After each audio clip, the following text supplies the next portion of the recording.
ಶ್ರೀ ಗುರುಭ್ಯೋ ನಮಃ ಪರಮಗುರುಭ್ಯೋ ನಮಃ ಶ್ರೀಮದಾನಂದತೀರ್ಥ ಭಗವತ್ಪಾದಾಚಾರ್ಯ ಗುರುಭ್ಯೋ ನಮಃ. ಅಭ್ರಮಂ ಭಂಗರಹಿತಂ ವಜಡಂ ವಿಮಲಂ ಸದಾ ಆನಂದತೀರ್ಥಮತುಲಂ ಭಜೆ ತಾಪತ್ರಯಾಪಹಂ.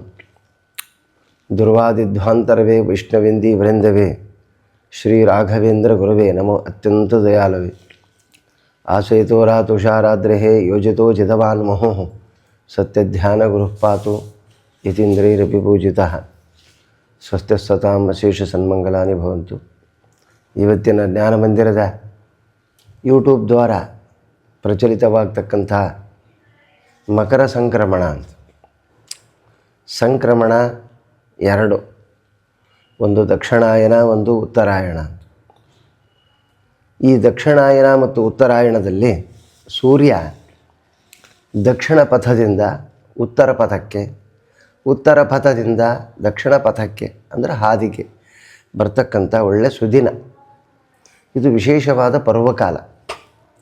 ಪ್ರಮಾಣಾನುಸಾರವಾಗಿ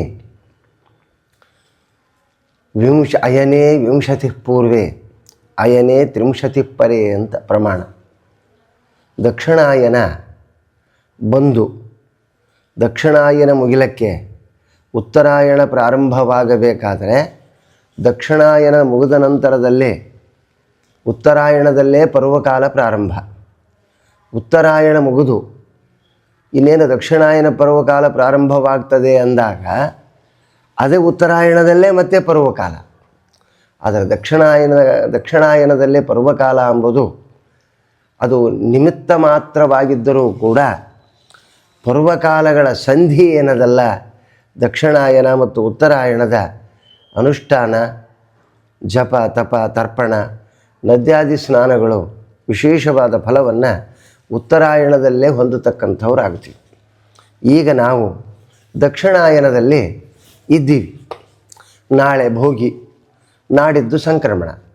ಈ ದಕ್ಷಿಣಾಯನದಿಂದ ಉತ್ತರಾಯಣಕ್ಕೆ ಬರ್ತೀವಿ ನಾವು. ಬರೋ ಕಾಲದಲ್ಲಿ ದಕ್ಷಿಣಾಯನದ ಅಂತ್ಯಭಾಗದಿಂದ ಪ್ರಾರಂಭ ಮಾಡಿಕೊಂಡು ಉತ್ತರಾಯಣ ಪ್ರಾರಂಭವಾದಾಗ ವಿಶೇಷವಾಗಿ 30 ಗಳಿಗೆ ಪರ್ಯಂತರವಾಗಿ, ಅಂದರೆ ಒಂದು ಗಳಿಗೆ ಅಂದರೆ 24 ನಿಮಿಷ, 30 ಗಳಿಗೆ ಅಂದಾಗ ನಾವು 2, 2, 4, 6 ತಾಸು, 10 ತಾಸಿನೊಳಗಾಗಿ ಅನುಷ್ಠಾನವನ್ನು ಮಾಡತಕ್ಕಂಥದ್ದು ಧರ್ಮಶಾಸ್ತ್ರದ ಸಮ್ಮತಿ. ಆದ್ದರಿಂದ ಪರ್ವಕಾಲಗಳ ಸಂಧಿಕಾಲ ಎರಡೂ ಕಾಲಗಳಲ್ಲಿ ಉತ್ತರಾಯಣದಲ್ಲೇ ಆಗ್ತದೆ ಹೊರತು ದಕ್ಷಿಣಾಯನದ ಮುಕ್ತಾಯ ಆದ ನಂತರದಲ್ಲೇ ಪುನಃ ಪ್ರಾರಂಭವಾಗ್ತದೆ ಪರ್ವಕಾಲ. ಆದರೆ ಉತ್ತರಾಯಣದಲ್ಲಿ ಹಾಗಲ್ಲ. ಉತ್ತರಾಯಣದಲ್ಲಿ ದಕ್ಷಿಣಾಯನ ಇನ್ನೂ ಬಂದಿರೋದಿಲ್ಲ, ಆಗ ಉತ್ತರಾಯಣದಲ್ಲೇ ಪರ್ವಕಾಲವಾಗ್ತದೆ. ಇದು ಶಾಸ್ತ್ರದ ಸಮ್ಮತಿ. ಆದ್ದರಿಂದ ಈಗ ಎಷ್ಟೋ ಬಾರಿ ಒಮ್ಮೆ ಜನವರಿ 15 ಬರ್ತದೆ, ಒಮ್ಮೆ 14, ಹೆಚ್ಚಾಗಿ 14 ಬರ್ತದೆ, ಒಮ್ಮೆ 15 ಬರ್ತದೆ. ಸೂರ್ಯ ಧನುರ್ಮಾಸದಿಂದ ಮಕರ ಮಾಸಕ್ಕೆ ಅಂದರೆ ಮಕರ ರಾಶಿಗೆ ಪ್ರವೇಶ ಹೊಂದಲಕ್ಕೆ ಸರಿಯಾಗಿ ಈ ಉತ್ತರಾಯಣ ಪ್ರಾರಂಭವಾಗ್ತದೆ. ಉತ್ತರಾಯಣದಲ್ಲಿ ಅನೇಕ ಜ್ಞಾನಿಗಳು ಏನಾಗ್ತಾರೆ, ಅರ್ಚಿರಾದಿ ಮಾರ್ಗ, ಧೂಮಾದಿ ಮಾರ್ಗ ಅಂತ 2 ಮಾರ್ಗಗಳು. ಜ್ಞಾನಿಗಳೆಲ್ಲರೂ ಕೂಡ ಉತ್ತರಾಯಣವನ್ನು ಬಯಸಿ ಅರ್ಚರಾದಿ ಮಾರ್ಗಗಳಿಂದ ವಿಶೇಷವಾಗಿರ್ತಕ್ಕಂಥ ತಮ್ಮ ಇಹದ ಪರಗತಿಯನ್ನು ಹೊಂದತಕ್ಕಂಥವ್ರಾಗ್ತಾರೆ. ಇಂಥ ಶ್ರೇಷ್ಠವಾದ ಮಾಸ ಈ ಒಂದು ಪರ್ವಕಾಲ. ನಾಳೆ ಭೋಗಿ ಅಂತ 13ನೇ ತಾರೀಕು ಭೋಗಿ ಅಂತ ಬರ್ತದೆ. ಏನು ಭೋಗಿ ಅಂದರೆ?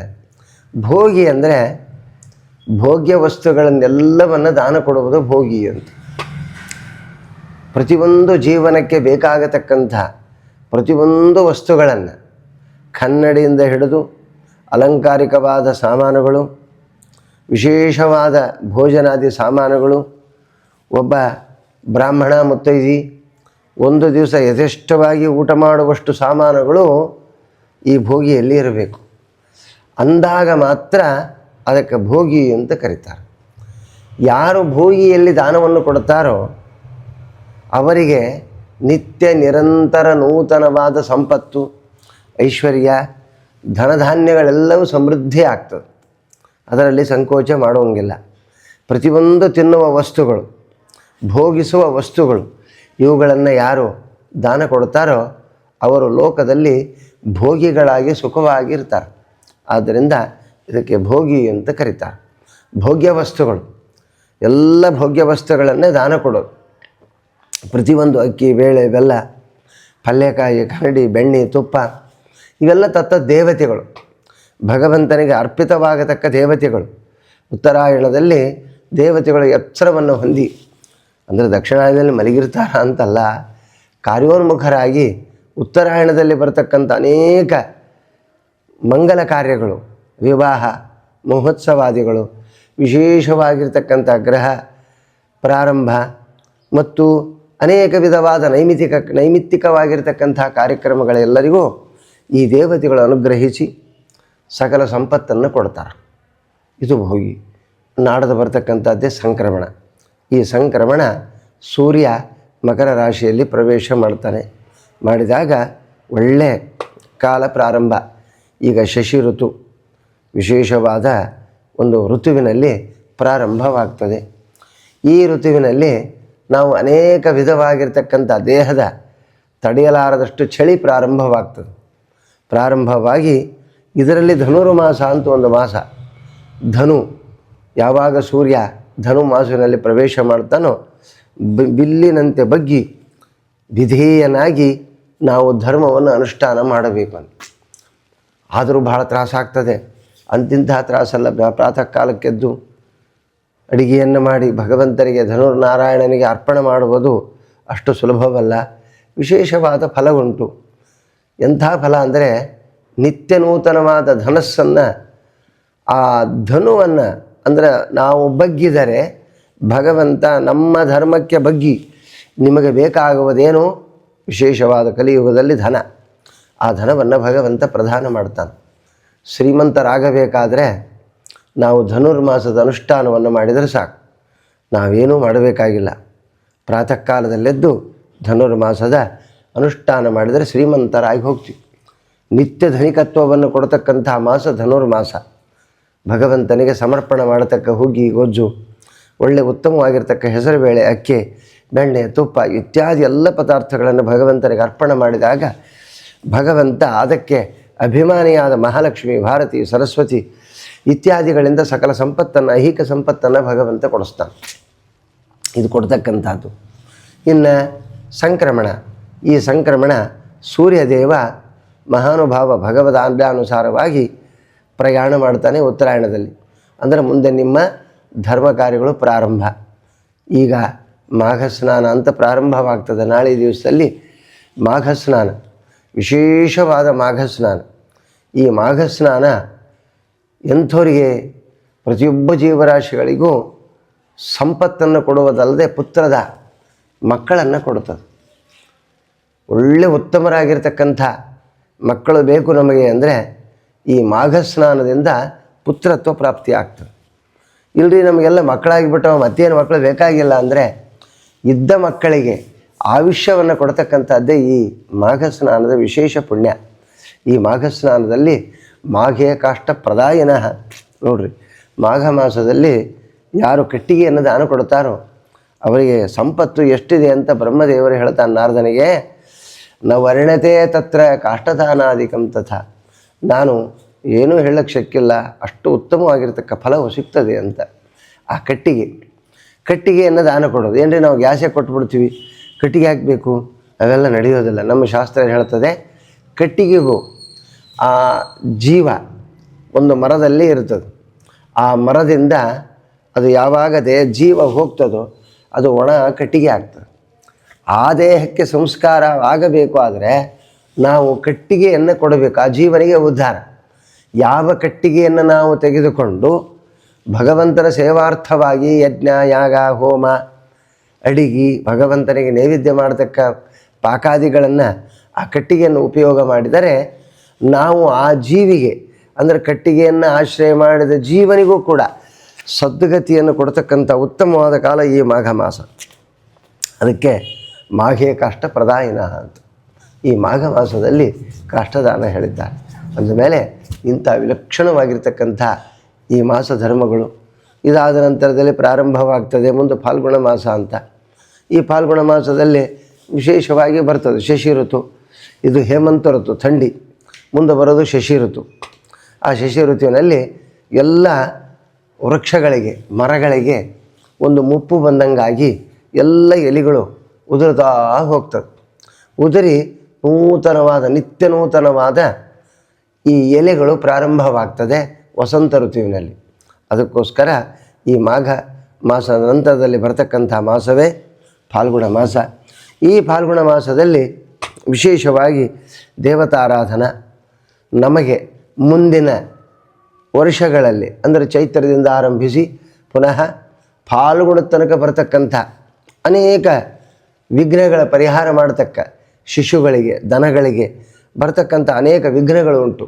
ಆ ವಿಘ್ನಗಳ ಪರಿಹಾರಕ್ಕಾಗಿ ಮುಂದೆ ನಾವು ಏನು ಮಾಡ್ತೀವಿ, ಡುಂಡುಬಿ ಅಂತ ಒಬ್ಬ ರಾಕ್ಷಸಿ, ಆಕೆಯನ್ನು ದಹನ ಮಾಡ್ತೀವಿ. ಎಲ್ಲೇ?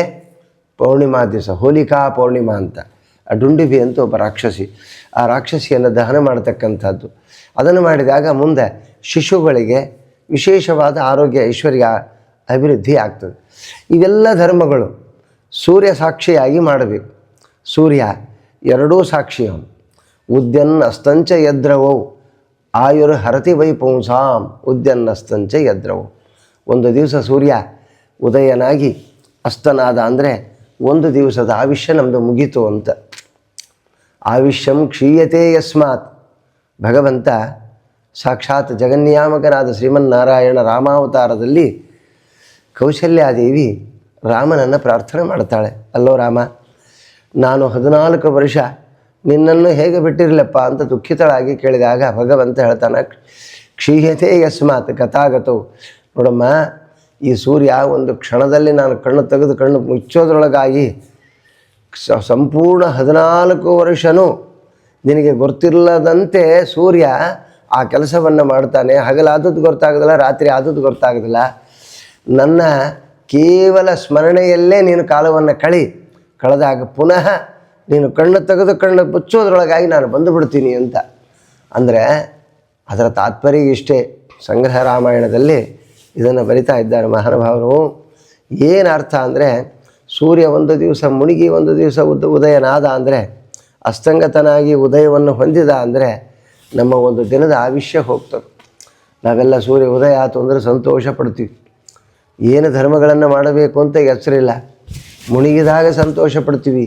ನಾವೇನು ಧರ್ಮ ಮಾಡಿದ್ವಿ ಇವತ್ತಿನ ದಿವಸ ಎಂಬ ಎಚ್ಚರಿಕೆ ಇಲ್ಲ.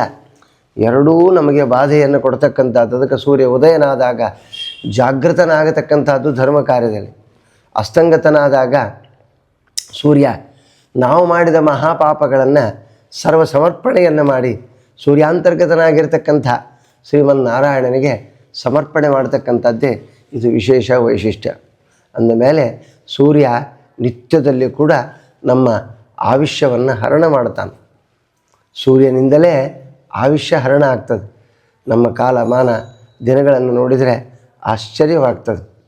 43,20,000 ವರ್ಷ ಮಹಾಯುಗ. ಇಂಥ ಮಹಾಯುಗ ಏನಾಗ್ತದೆ, ಒಂದು ಆವರ್ತಿ ತಿರುಗಿದಾಗ ಇದಕ್ಕೊಂದು ಮಹಾಯುಗ. ಇಂಥವು 71 ಆವರ್ತಿ ತಿರುಗಿದಾಗ ನೋಡ್ರಿ ಏನಾಗ್ತಾನೆ, ಒಬ್ಬ ಮನು ಹೋಗ್ತಾನೆ. ಎಷ್ಟು ಮನುವಿನ ಆಯುಷ್ಯ.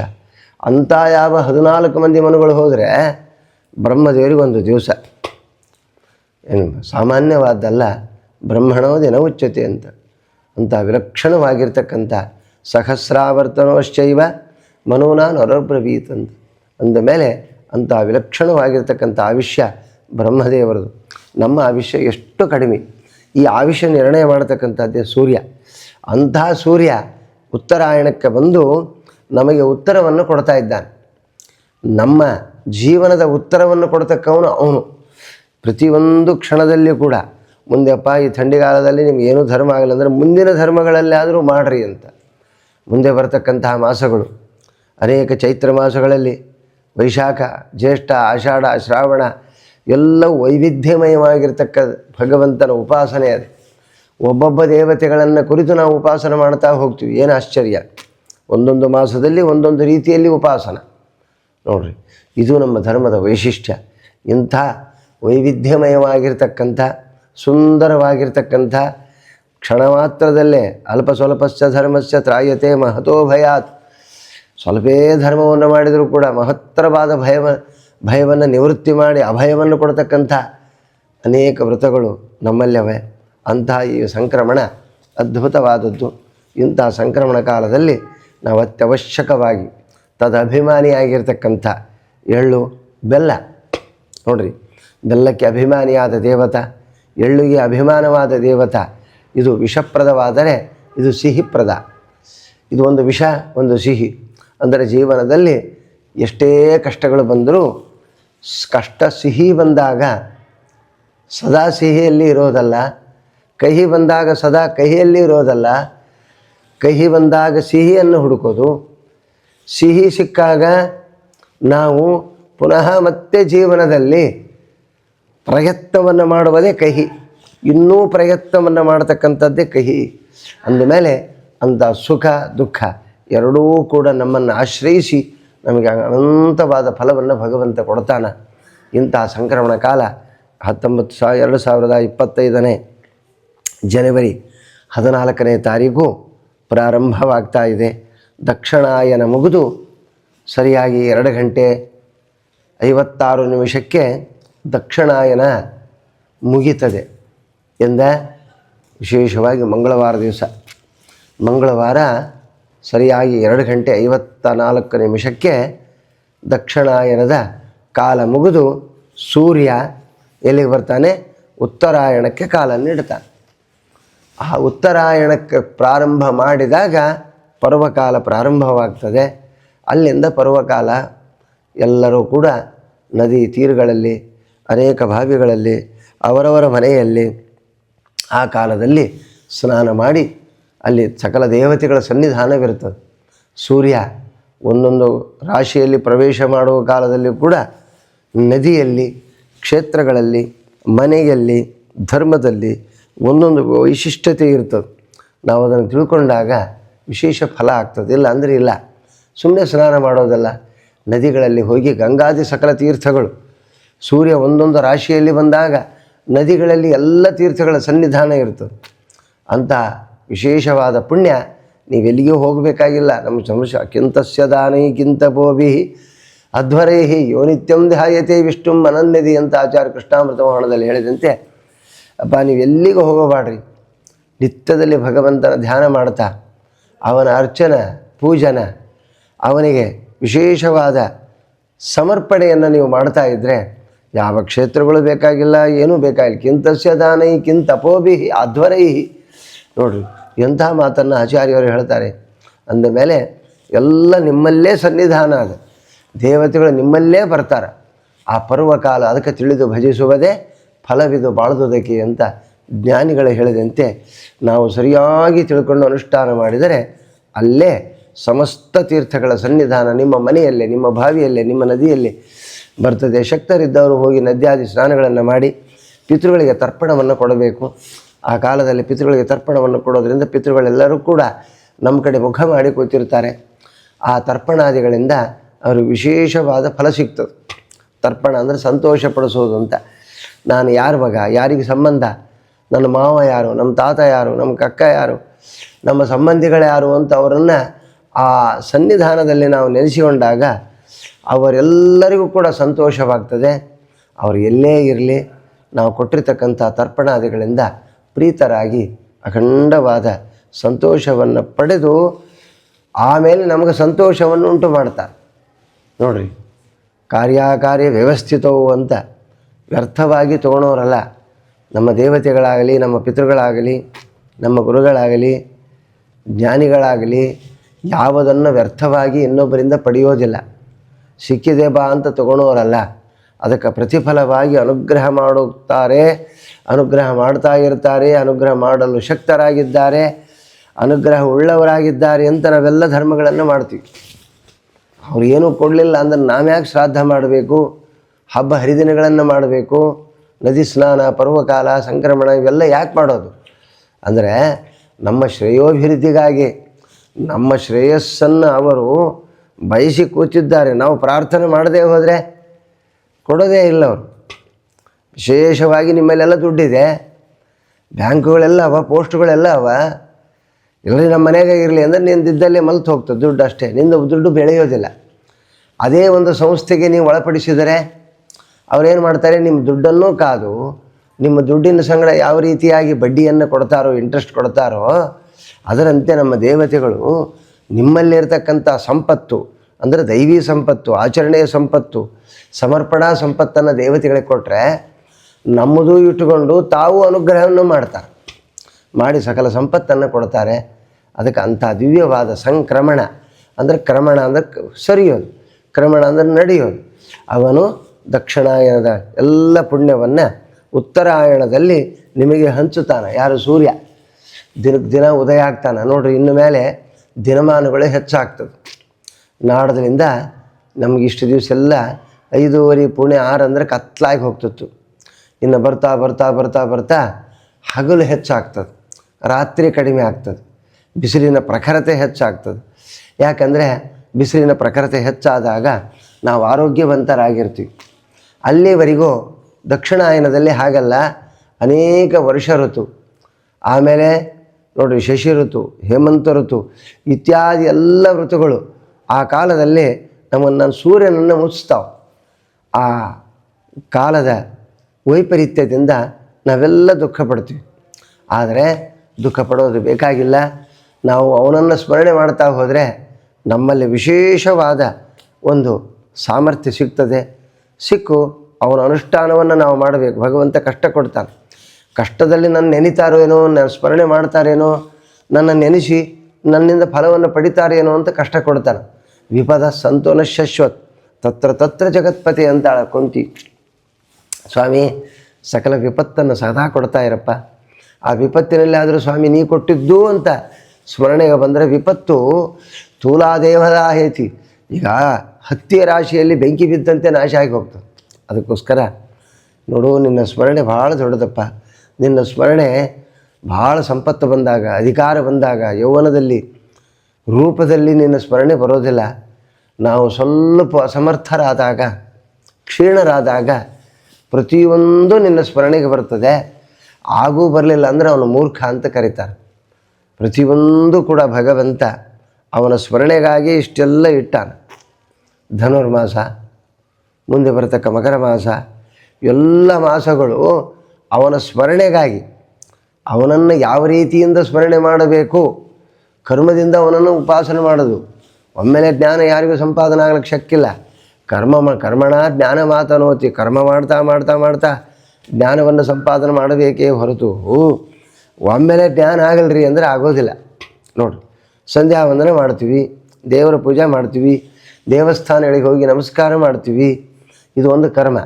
ಅಲ್ಲಿ ಇದ್ದಾಗ ಗಣಪತಿ, ಹನುಮಂತ ದೇವರು, ವೆಂಕಟರಮಣ, ರಾಯರು, ದೊಡ್ಡ ದೊಡ್ಡ ಜ್ಞಾನಿಗಳಿಗೆಲ್ಲ ಹೋಗ್ತೀವಿ. ನಾವು ಹೋದಾಗ ಅವ್ರು ಯಾರು ಏನು ಅಂತ ವಿಮರ್ಶೆ ಮಾಡದೆ ಅವ್ರಿಗೆ ನಮಸ್ಕಾರ ಮಾಡಿದರೆ ಅವ್ರು ತೊಗೊಳೋದಿಲ್ಲ. ಅದೋ ಹುಚ್ಚು ಬಂದದ ಅಂತಾರಷ್ಟೇ. ಅವರ ಮಹಿಮೆಯನ್ನು ತಿಳಿದು ನಮಸ್ಕಾರ ಮಾಡಿದರೆ ನಿಮ್ಮ ನಮಸ್ಕಾರಕ್ಕೆ ಪ್ರತಿಯಾದ ಫಲವನ್ನು ಕೊಡ್ತಾರೆ. ಅದಕ್ಕೆ ತಿಳಿದು ಭಜಿಸುವುದೇ ಫಲವಿದು ಬಾಳದುದಕ್ಕೆ. ಅದಕ್ಕೆ ಭಗವಂತನನ್ನು, ಗುರುಗಳನ್ನು, ಜ್ಞಾನಿಗಳನ್ನು ಎಲ್ಲವನ್ನು ತಿಳ್ಕೊಂಡು ಸರಿಯಾಗಿ ನಾವು ಉಪಾಸನೆ ಮಾಡಿದರೆ ಫಲ ಉಂಟು. ಈ ಫಲ ಕೊಡೋದಕ್ಕೋಸ್ಕರವಾಗಿ ಭಗವಂತ ಒಂದೊಂದು ವ್ರತ ನಿಯಮಗಳನ್ನು ಅನುಷ್ಠಾನ ಮಾಡಿದ್ದಾನೆ. ಇಂಥ ಉತ್ತಮವಾದ ಪರ್ವಕಾಲ ನಾಡಿದ್ದು ಬರ್ತದೆ. ನಾಳೆ ಭೋಗಿ. ಆ ಭೋಗಿಯನ್ನು ನೀವೆಲ್ಲರೂ ಭೋಗವಂತರಾಗಬೇಕಾದರೆ ಭೋಗ ವಸ್ತುಗಳನ್ನು ದಾನ ಕೊಟ್ಟಾಗ ಭೋಗಿಗಳಾಗ್ತೀವಿ. ಭೋಗಿ ಅಂತ ಅನ್ನೋದಲ್ಲ, ನಾವು ಪ್ರತಿಯೊಂದು ವಸ್ತುಗಳನ್ನು ದಾನ ಕೊಟ್ಟರೆ ಮಾತ್ರ. ದಾನದಿಂದ ಭಗವಂತ ಏನು ಮಾಡ್ತಾನೆ? ತ್ಯಾಗೇನೈಕೇ ಅಮೃತತ್ವ ಮಾನುಷು. ತ್ಯಾಗದಿಂದ ಮಾತ್ರ ನಮ್ಮನ್ನು ಭಗವಂತ ಅಮೃತತ್ವ ಮಾನುಷು, ಅಮೃತತ್ವವನ್ನು ಕೊಡ್ತಾನೆ ಹೊರತು ನಾವು ಯಾವ ವಸ್ತುವನ್ನು ನಮ್ಮದು ಅಂತ ಇಟ್ಕೊಳ್ಳೋದ್ರಿಂದ ಭಗವಂತ ಪ್ರೀತನಾಗೋದಿಲ್ಲ. ಎಲ್ಲ ನಿಂದು ಅಂತ ಕೊಡೋದ್ರಿಂದ ನಮಗೆ ಭಗವಂತ ಪ್ರೀತನಾಗ್ತಾನೆ. ಇಂಥ ಪ್ರೀತಿಯ ವಸ್ತುಗಳನ್ನೆಲ್ಲ ನಾಳೆ ಶೂರ್ಪ ಮರದಲ್ಲಿಟ್ಟು ಕೊಡೋದು ಅಂತ. ಆ ಶೂರ್ಪಕ್ಕೆ ಅಭಿಮಾನಿ ಮಹಾಲಕ್ಷ್ಮಿ, ಧಾನ್ಯಗಳಿಗೆಲ್ಲ ದೇವತೆಗಳು. ಆ ದೇವತೆಗಳ ದಾನದಿಂದ ವಿಶೇಷವಾದ ಧಾನ್ಯದ ಅಂದರೆ ಆ ವಸ್ತುಗಳು ನನವಲ್ಲ ಅಂತ ತ್ಯಾಗ ಮಾಡುವುದೇ ದಾನ. ಧ್ಯಾನ ಅಂದರೆ ಬೇರೆ ಅಲ್ಲ, ವಸ್ತುಗಳು ನನವಲ್ಲ ಅಂತ ಕೊಡೋದು. ಅದು ಕೊಡೋದ್ರಿಂದ ನಾವು ಭೋಗಿ ಆಗ್ತೀವಿ. ನಾವು ಭೋಗಿಯನ್ನು ಕೊಡೋದ್ರಿಂದ ನಾವು ಭೋಗಿಗಳಾಗ್ತೀವಿ. ಭೋಗ ಅಸ್ಯಾಸ್ತೀತಿ ಭೋಗಿ ಅಂತ ಭೋಗ ಉಳ್ಳವರಾಗ್ತೀವಿ. ಅದಕ್ಕೋಸ್ಕರ ಭೋಗಿಯನ್ನು ಕೊಟ್ಟು ಮುಂದೆ ನಾವು ಧರ್ಮಕ್ಕೆ ಅಣಿಯಾಗುವುದು. ಉತ್ತರಾಯಣದಲ್ಲಿ ಸೂರ್ಯ ವಿಶೇಷವಾಗಿ ಮಕರ ರಾಶಿಗೆ ಬರ್ತಾನೆ. ಮಕರಾಧಿಪತಿಯಾಗಿರ್ತಕ್ಕವನು ಶನಿ. ಕುಂಭ ಮತ್ತು ಮಕರ ಇವೆರಡಕ್ಕೂ ಅಧಿಪತಿ ಶನಿ ದೇವರು. ಸಾಕ್ಷಾತ್ ಶನಿ ಯಾರು ಅಂದರೆ ಸೂರ್ಯನ ಮಗನೇ, ಬೇರೆ ಅಲ್ಲ. ಆದ್ದರಿಂದ ತನ್ನ ಮಗನ ಮನೆಗೆ ಬರ್ತಾನೆ. ಆದರೆ ಅವನು ಶತ್ರು, ಏನು ಮಾಡಬೇಕು? ಏನೂ ಮಾಡೋಂಗಿಲ್ಲ. ಆದ್ದರಿಂದ ಆ ಸೂರ್ಯ ಬಂದಾಗ ನಾವು ಧರ್ಮಾನುಷ್ಠಾನವನ್ನು ಸರಿಯಾಗಿ ಮಾಡ್ತಾ ಹೋದರೆ ಮುಂದೆ ಬರ್ತಕ್ಕ ಅನೇಕ ಲಗ್ನ, ವಿವಾಹ, ಮುಂಜುವಿ, ಗೃಹವಾಸ್ತು ಇತ್ಯಾದಿಗಳೆಲ್ಲವೂ ಉತ್ತರಾಯಣದಲ್ಲಿ ಪ್ರಶಸ್ತ. ಆ ಪ್ರಶಸ್ತ ಕಾಲದಲ್ಲಿ ಧರ್ಮಾನುಷ್ಠಾನವನ್ನು ಮಾಡ್ತಾ ಹೋದರೆ ವಿಶೇಷವಾದ ಫಲಗಳು ಉಂಟು. ಅಂಥ ಸಂಕ್ರಮಣ ಕಾಲದಲ್ಲಿ ನಾವು ಸೂರ್ಯನಿಗೆ ಕೊಡ್ತಕ್ಕಂಥ ಅರ್ಘ್ಯ, ದಾನ, ಜಪ, ತಪ, ತರ್ಪಣ ಇತ್ಯಾದಿಗಳಿಂದ ಭಗವಂತ ಪ್ರೀತನಾಗಿ ಸೂರ್ಯನ ದ್ವಾರ ನಮಗೆ ಆರೋಗ್ಯ ಕೊಡ. ಭಾಸ್ಕರಂ ಆರೋಗ್ಯಂ ಭಾಸ್ಕರಾದಿಚ್ಛೇತ್ ಶ್ರೀಮಿಚ್ಛೇತ್ ಹುತಾಶನಾಥ್.